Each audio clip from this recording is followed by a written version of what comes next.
म्हणून संत पूजावे आरते, देव पूजावे पंथ. मगराचा उद्धार केला, गजेंद्राचा उद्धार केला श्रुतेनं. मन्वंतराचा काळ बदलला आणि या नवीन मन्वंतरामध्ये नवीन इंद्राची स्थापना झाली. या इंद्राचं स्वागत सत्कार करायला दुर्वास महाराज गेले. आता दुर्वासांच्या गळ्यामध्ये फुलहार होता, कोणीतरी भक्ताने टाकलेला. महाराजांनी तो फुलहार काढला आणि इंद्राच्या गळ्यात टाकला की तू देवांचा अधिपत्य तुझ्याकडे आलंय, तू देवांचा राजा झालाय, म्हणून आम्ही तुझं स्वागत करतो, सत्कार. आता ऋषींनी दिलेली माळा होती, तो प्रसाद होता. आणि प्रसाद शब्दाची व्याख्या आहे की प्र म्हणजे प्रभूचे, सा म्हणजे साक्षात, द म्हणजे दर्शन. प्रभूचं साक्षात दर्शन ज्याच्यात करायचं तो प्रसाद. पण याला कळालं नाही. का कळालं नाही?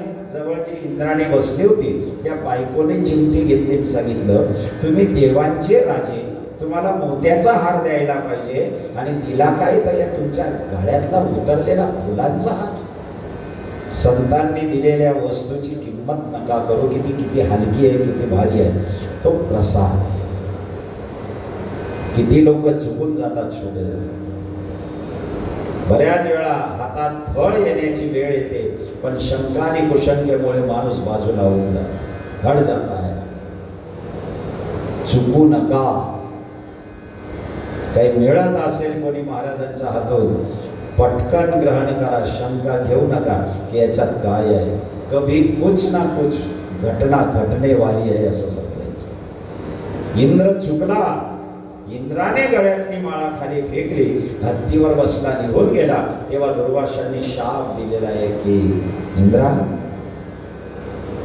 प्रसादाला जाणू शकला नाही. प्रसादे सर्व दुःखाना हा निरस्योपजायते. प्रसाद आहे काय? वस्तू आहे काय? कोणी संत एखादं काही देतं ना, त्याच्यामध्ये काहीतरी दडलेलं आहे म्हणून ते तुम्हाला देत. मी स्वतः अनुभव घेतलाय. जैन पाईप मध्ये जळगावला मी जेव्हा सर्व्हिस लावतो,